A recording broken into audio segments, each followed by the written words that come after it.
The need for tighter mortgage lending standards, but where do the players in the mortgage industry stand? We're going to get to the bottom of that question with Bob Dhillon, who sits on the board of the Canada Mortgage and Housing Corporation. He's also the president and CEO of Main Street Equity, which refurbishes distressed apartment properties into middle-income dwellings or other things in his portfolio, and he joins us now. Good to have you with us. Tell us a little bit about the CMHC and its changing role, I would say, in the last sort of year and a half. It's giving more information, a little bit more input. Do you expect that to continue? Well, I think CMHC has always been very transparent on information, and I think the guidance of the finance minister and chairman of CMHC and the CEO is doing a great job in communicating everything that needs to be communicated. As you know, I sit on the board, so there's limited amount of stuff I can really tell you about CMHC, other than what's in the public arena.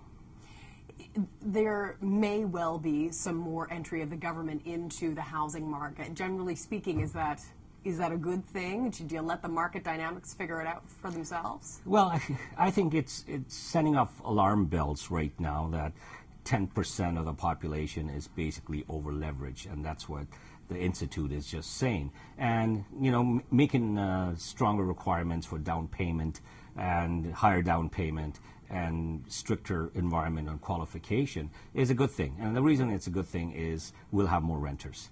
And it's going to restrict first-time home buyers to save a little bit more money. And if you got more of a down payment, you're not going to walk away from your mortgage. So I think overall it's great for the Canadian economy, and it's good for the lenders. It's good for everyone.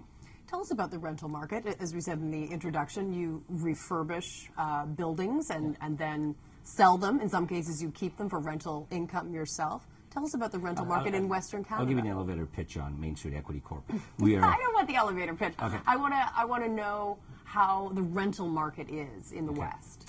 Okay, first of all, West is a very large area. It is. Like, for example, British Columbia, which has very limited supply. Vancouver Lower Mainland has very little supply of apartment buildings. The vacancy rate is almost zero, very low Tons of condos, not that many rentals, though. But our sweet spot is less than $1,000 rent. So when you talk about condos, there's like $1,600 to $2,500 rent. Our average rent is middle-class rents, which is our sweet spot is $1,000. And that's the same in Edmonton and same in Calgary and Saskatoon. So in-migration number is the number you got to watch for Alberta, and I know you're coming to that. The in-migration number is still positive. 2015 is 40,000. And why that is an important number, now I realize it's come off the peak of 80, 90,000 a couple of years ago, is the 40,000's mainly coming to Calgary and Edmonton. Nobody's going to these oil and gas towns like Fort McMurray and whatnot. And also the in-migration from these oil towns are coming into Calgary and Edmonton. So they're not exactly going back to wherever, you know, Maritimes or wherever they're coming from, because there's nothing there. There's no jobs in Ontario, Quebec. So people are staying put more so. And Calgary and Edmonton have become lifestyle cities, and people who want to live there. And it's, you know, that's why we have 1.3 million people in Calgary, and similar to Edmonton.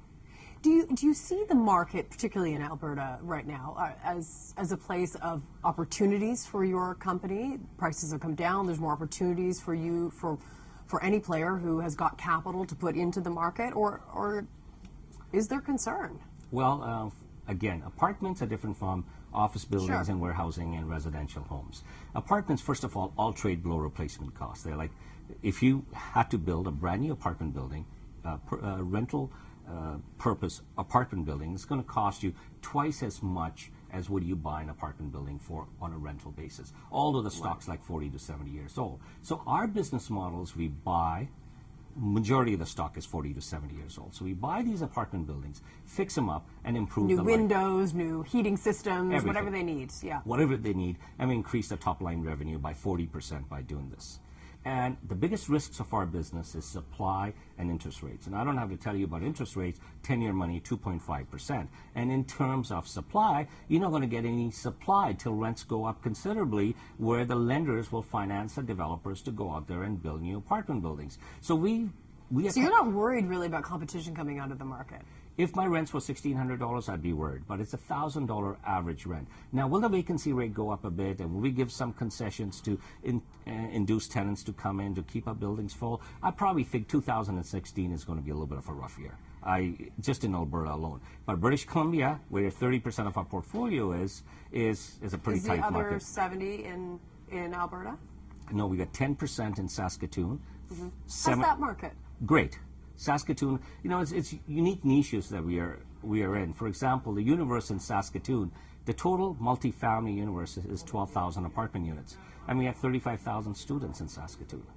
So, and for example, on Edmonton, we have 90 buildings in downtown Edmonton, which is going through a total revamp called the Ice District, which is $6.5 billion worth of the arena, hotels, casinos, Right. Cinemaplex, museums, new LRT station, 3 universities, foreign students, 16,000 foreign students in Edmonton alone. So these are tsunami of people attacking limited supply of apartments. And normal common sense would say, if you get limited supply, you're going to get more supply. You're not going to get more supplies till the rents go up considerably.